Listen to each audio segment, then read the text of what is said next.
వ్యత్యాసం. ఒకప్పుడు ఒక రాజు తన రాజ్యాన్ని ధర్మం తప్పకుండా పాలించేవాడు. ఆదర్శప్రాయుడైన రాజుగా ఆయనకు అంతులేని కీర్తి వచ్చింది. ఒకనాడు ఆ రాజు వేటకు వెళ్ళాడు. వేట తమ్మకంలో ఆయన తన పరివారానికి దూరమై కేకారణ్యంలో చిక్కుకొని దారి తప్పి చాలాసేపు తిరిగి ఆకలి దప్పులతో ఒక ముని ఆశ్రమాన్ని ఎలాగో చేరుకున్నాడు. ముని కళ్ళు మూసుకుని ధ్యానంలో ఉన్నాడు. రాజు ఆయనకి నమస్కారం చెబుతూ, మహాత్మా, దారి తప్పి అరణ్యంలో చిక్కుకొని ఆకలి దప్పులతో బాగా అలసి ఉన్నాను. ఇక్కడ తమ ఆశ్రమంలో కొంచెం సేపు విశ్రాంతి తీసుకొని ఇస్తారా అని అడిగాడు. ముని కళ్ళు తెరవకుండానే, అవశ్యం, తీసుకోవచ్చు. ఈ దేశాన్ని ఏలే రాజు ధర్మాత్ముడు, అందుచేత ఆకలి దప్పుల భయం లేదు. ఆశ్రమంలో ఏ కాయ తిన్నా ఏ ఆకు తిన్నా రుచిగాను పుష్టికరంగానూ ఉంటుంది. వాటితో నీ ఆకలి దప్పికి తీర్చుకో అన్నాడు. రాజు ఆశ్చర్యపడి సమీపంలో ఉన్న చెట్టుకాయ ఒకటి కోసి నోట వేసుకున్నాడు. తియ్యగాను రుచిగాను ఉన్నది. పుల్లగాను చేదుగాను ఉండవలసిన కాయలు ఆకులు కూడా తియ్యగా ఉండి రాజును బాధించిన ఆకలి దప్పులు క్షణంలో తొలగిపోయాయి. శరీరంతో పాటు మనసుకు ఎంతో తృప్తి కలిగింది.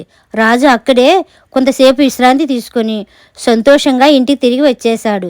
ఇంటికి వచ్చాక రాజుకు తన ధర్మ పరిపాలన యొక్క మహత్తును లోకానికి తెలపాలని బుద్ధి పుట్టింది. ఆయన వెంటనే తన సామంతులను, పెద్ద ఉద్యోగులను, పుర ప్రముఖులను విందుకు పిలిచాడు. విందుకు గాను వేపాకు పచ్చడి, కాకరకాయలు వేసి పాయసము లాంటివి తయారు చేయమని తన వంట వాళ్లకు ఉత్తర్వు ఇచ్చాడు.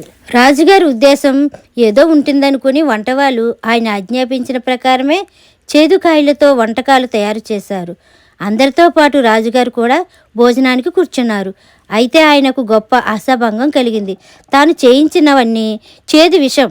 నోట పెడితే వాంతి వచ్చేసింది. రాజుగారి విందు అప్పు చేయించి మళ్ళీ వేరే వంట చేయించి అందరికీ పెట్టించి తన పరువును కాపాడుకున్నారు. కానీ ఆనాడు ముని ఆశ్రమంలో ఏది తిన్నా రుచిగా ఎందుకున్నదో, ఈనాడు ఎలా ఎందుకు లేదో అని ఆయనకు అర్థం కాలేదు. ఒకవేళ వంటవారే విందు పాటు చేయడానికి కారణమే ఉంటారనుకుని ఆయన వేపాకు కాకరకాయలు తిని చూశారు. అవి చేదుగానే ఉన్నాయి. అంటే వంట వాళ్ళు తప్పు లేదన్నమాట. ఆ వ్యత్యాసానికి కారణం మునినే అడిగి తెలుసుకుందామని రాజు అప్పటికప్పుడే బయలుదేరి ఆశ్రమానికి వెళ్ళి మునితో జరిగిన సంగతంతా చెప్పి, ఆనాడు ఏది తిన్నా రుచిగా ఉన్నది, ఈనాడు ప్రతిదానికి దాని మామూలు రుచే వస్తున్నది, కారణం ఏమిటి స్వామి అని అడిగాడు. ఆనాడు నువ్వే రాజువని తెలియక నీ ధర్మశీలతను పొగిడాను. దాని మూలంగా నీలో గర్వాతిశయం కలిగింది. నీ మహిమను నువ్వే పరీక్ష పెట్టుకున్నావు. మహిమలు ఆపద్ధర్మంగా కనబడతాయే గాని పరీక్షకు నిలవవు అని ముని చెప్పాడు. రాజు మునికి క్షమాపణ చెప్పుకొని రాజధానికి తిరిగి వచ్చాడు. అటు తరువాత రాజు అనుకువ తెచ్చుకున్నాడు. ఈ కథ కనుక మీకు నచ్చినట్లయితే like, share, subscribe to Durgapriya official.